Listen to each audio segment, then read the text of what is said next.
नमस्कार दोस्तों, मैं दीपक छारा और आज हम बात करेंगे 10th क्लास का चैप्टर हमारा फर्स्ट चल रहा है। एक्सरसाइज 1.4 में हम आए हैं और उस एक्सरसाइज को करने से पहले एक थ्योरम है, एक प्रमेय है, एक रिजल्ट है जो हम देख लेते हैं, क्योंकि जब एक्सरसाइज के सम करेंगे तो इसका रिजल्ट हम यूज करेंगे।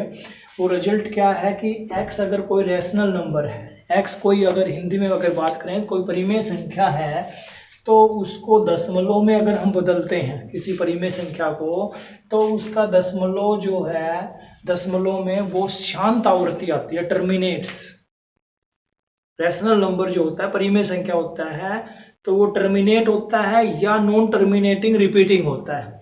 तो अगर टर्मिनेटिंग की बात करें हम, शांत आवृत्ति की, हिंदी में लिखेंगे इसको, अगर परिमेय संख्या को हम दशमलव में बदलते हैं तो उसकी दशमलव जो है वो शांत आवृत्ति होगी।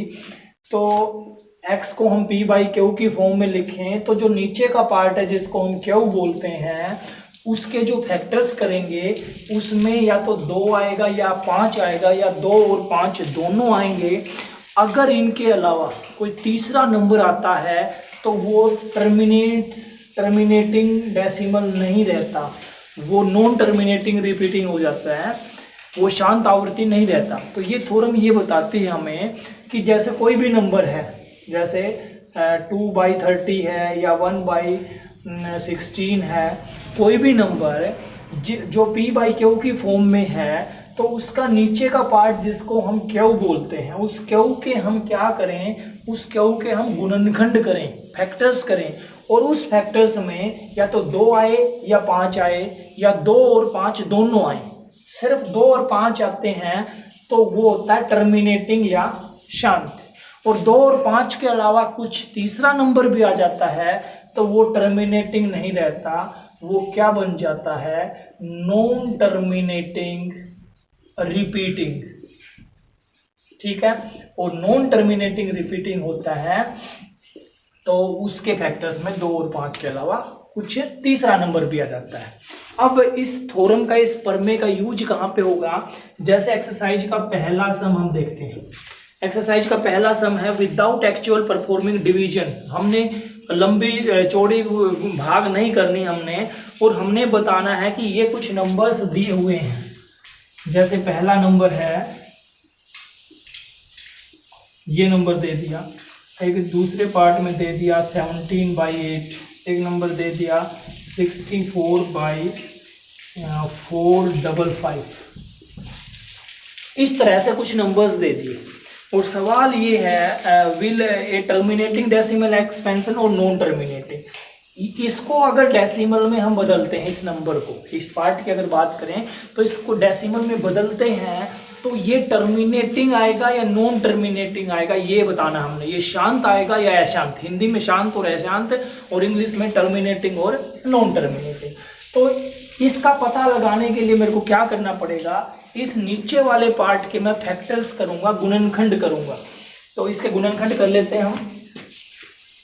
3 1 2 5, 5 2 7 और 1 8 और 3 11। 3 से भाग नहीं होगा, 5 से ही करते हैं। 5 6 30, 5 दूनी 10 और 5 पंजे 25, फिर 5 से, और फिर 5 से, और फिर जो है 5। तो इसके फैक्टर्स मैंने किए तो वो हो गया 3 1 2 और 5 के फैक्टर्स हमने किए, वो आ गया 5 5 या 5 5 कितनी बार आया, 3 4 और 5। तो इसको मैं लिख सकता हूँ ये पार्ट। ठीक, इसके फैक्टर्स मैंने किए, गुणनखंड मैंने किए, और ये थ्योरम ये बताती है कि 2 और 5 अगर आता है सिर्फ तो वो टर्मिनेटिंग है। इसको मैं लिख देता हूँ कि ये टर्मिनेटिंग है, पहला part, terminating decimal expansion. Hindi में इसको लिख देता हूँ मैं शांत आवृत्ति। जब उसके बाद जब दूसरे सम की हम बात कर लेते हैं, दूसरे सम में कहता है कि जिसका आंसर आपका शांत आया है, क्वेश्चन फर्स्ट में टर्मिनेटिंग आया है, उसको डेसिमल में बदलिए। अब जब दूसरा सम मैं करूंगा, इसके और पार्ट में वो बाद में करेंगे हम, लेकिन अभी मैं दूसरे सम पे जा रहा हूं। दूसरा सम ये है कि पहले सम में जिस पार्ट का आंसर टर्मिनेटिंग आया है, शांत आया है, उसको दशमलव में बदलिए। अब इसको दशमलव में बदलना है। दशमलव में बदलने के दो तरीके हैं। एक तो ये हम भाग करें इसको। दूसरा जो है आसान तरीका वो ये है कि जितना ये नंबर है 5, तो 5 को हम 2 से गुना करते हैं तो 10 बनता है। तो इतने इसको नीचे वाले पार्ट को 10 बनाने के लिए मैंने इसको गुना कर दिया 2 की 5 से ऊपर और 2 की 5 से नीचे। अब देखिए ऊपर हमारे पास बन गया 13 गुना 2 की 5, 2 दूनी 4, 4 दूनी 8, 8 दूनी 16, 16 दूनी 32, 13 गुना 32। और नीचे हमारे पास बनेगा 10, 5 दूनी 10 और 10 की घात 5, 2, 3, 4 और 5। सिर्फ इसकी गुना कर दीजिए। 13 दूनी 26, 13 तीन 39 और 2 41 और नीचे लगा दीजिए 5 0, क्योंकि 10 की 5 है। तो अब इसको दशमलव में बदलेंगे तो ये हो जाएगा 5 अंकों से पहले दशमलव 0.00416। तो ये पहला सम भी हम कर रहे हैं और साथ में हमने दूसरा सम भी कर लिया। पहले सम में तो सिर्फ टर्मिनेटिंग बताना था, वो यहीं पे हमारा खत्म होता है। दूसरे सम में हमें दशमलव में बदलना है, तो वो दशमलव में हम ऐसे बदल सकते हैं। एक पार्ट और देखते हैं इसी सम का। जैसे इसको मैं इरेज कर लेता हूं।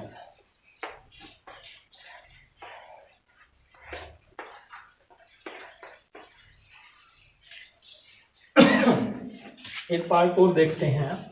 जैसे हमारे पास है इसका फोर्थ पार्ट, ये है 15 और नीचे है 1600। तो पहले तो इसको कैंसिल करेंगे, अगर कैंसिल होता है तो 3 5 जा 5 से 5 3 जा और 5 3 जा 15, 5 2 जा और 0। ये आ गया 3/320। अब इस पार्ट के मैं जो है फैक्टर करूंगा। 320 के मैंने फैक्टर किए 2 से 16, 2 से 80 और 2 से 40 और 20 और 2 से 10 और 2 से 5। तो यहाँ पे देखता हूँ 1 2 3 4 5 और 6। 2 जो है वो 6 बार आया है और 5 जो है वो 1 बार आया है। तो सिर्फ 2 और 5 आए हैं तो हम लिख देंगे ये कैसी आवर्ती है, शांत आवर्ती है। इंग्लिश में लिख देंगे टर्मिनेटिंग डेसिमल एक्सपेंशन है, टर्मिनेटिंग। अब दूसरे सम में जब जाएंगे तो वहां पे हम बात करेंगे कि इसको दशमलव में बदलिए भाई, तो इसको भाग करेंगे या दूसरा तरीका ये है कि ये जो है इसको कंप्लीट कर लेते हैं हम। 5 की पावर 1 है तो 5 की पावर हमें 5 और चाहिए ताकि 6 पावर बन जाए। और नीचे किया है तो ऊपर भी मैं गुना करूंगा, तो ऊपर हो गया 3 गुना 5 की पावर 5 और नीचे हो गया 5 की पावर 6 हो गया और 2 की पावर भी 6, तो 10 की पावर ये हो गया 6। अब इसकी गुना कर लेता हूं मैं। 5 पंजे 25, 25 पंजे 125, 625 और 3125 और बटे में है 10 की पावर 6। इसकी 3 से गुना कर लेते हैं 75 और ये 3 और 9, 1 2 3 4 5 और 6 अंकों से पहले दशमलव लगेगी, क्योंकि तो 4 अंक ये थे 5 और 1। तो इस तरह से हम देख सकते हैं कि कोई भी सम दिया हुआ है तो उसको डेसिमल में हमने कैसे चेंज करना है। एक पार्ट और देख लेते हैं इसी का। एक पार्ट जो है 7th पार्ट में इसने पूछा है 129/2 रेज पावर 2, 5 रेज पावर 7 और 7 रेज पावर 5। क्या ये इसमें फैक्टर करने की भी जरूरत नहीं है। इसमें हम सीधा लिखेंगे कि ये टर्मिनेटिंग नहीं है। कैसा है ये? Non terminating. क्यों? क्योंकि टर्मिनेटिंग के लिए जो है रूल ये कहता है कि उसके नीचे के फैक्टर में सिर्फ 2 या 5 हो या दोनों हो, उसके अलावा यहाँ पे कितना आया है, 7 आया है। 7 आया है तो ये टर्मिनेटिंग नहीं है, ये शांत आवृत्ति नहीं है। ये कैसी आवृत्ति है, अशांत। और अशांत है तो दशमलव में भी इसको हमने बदलने की जरूरत नहीं है। एक सम और रहता है इस एक्सरसाइज का, इस चैप्टर का लास्ट सम है। उसमें ये बताना है कि 3 पार्ट हैं उसके, और उसमें ये पूछा है इसने कि ये इन 3 नंबर्स के बारे में आप बताइए। 3 नंबर्स दिए इसने। पहले पार्ट में 4, 3, 1, 2, 3, 4, 5, 6, 7, 8 और 9।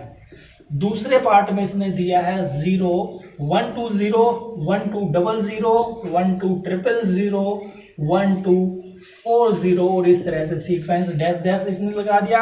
और तीसरे पार्ट में 43.1, 2, 3, 4, 5, 6, 7, 8 और 9 इसके ऊपर लगा दिया बार। सवाल ये है कि the following real numbers in case decide whether rational और नॉट, और रैशनल हैं या नहीं हैं, और if they are rational the p and q we you say about the factors of q. हमने ये बताना है कि ये रैशनल है या इरेशनल। तो रैशनल होने के लिए सबसे पहले ये देखते हैं इसका डेसिमल एक्सपेंशन जो है ये यहाँ पे खत्म हो गया। इसका मतलब इससे आगे भाग नहीं होगा, और खत्म होता है तो उसका जो है उसको हम बोलते हैं टर्मिनेटिंग। और टर्मिनेटिंग जो है हमने सीखा था, टर्मिनेटिंग वाला कैसा नंबर होता है, रैशनल होता है। ये एक परिमेय संख्या है। हिंदी मीडियम के स्टूडेंट ध्यान दें, परिमेय संख्या है क्योंकि ये एक शांत आवृत्ति है। फिर दूसरे पार्ट में हम देखते हैं कि ये जो है खत्म नहीं होता, आगे डैश डैश लगा हुआ है, तो उसके बाद अंक जो है 1 0 है, 2 0, 3 0 अलग अलग गति से जो है चेंज हो रहे हैं। तो ये हमारा नॉन टर्मिनेटिंग, नॉन रिपीटिंग, ना टर्मिनेट हो रहा है और ना ही रिपीट हो रहा है, रिपीटिंग, PATING। तो ये हमारा इरेशनल नंबर है। इरेशनल मतलब अपरिमेय संख्या, ये परिमेय संख्या नहीं है। तीसरा हमारा बार लगा हुआ है, और जिस पे बार होता है वो नॉन टर्मिनेटिंग तो है, खत्म तो नहीं होता, लेकिन रिपीटिंग है, रिपीट हो रहा है बार बार वही अंक। और ऐसे नंबर को हम शामिल करते हैं रैशनल नंबर में। हिंदी में इसको हम बोलेंगे परिमेय संख्या। तो इस तरह से एक्सरसाइज कंप्लीट होती है। Thank you.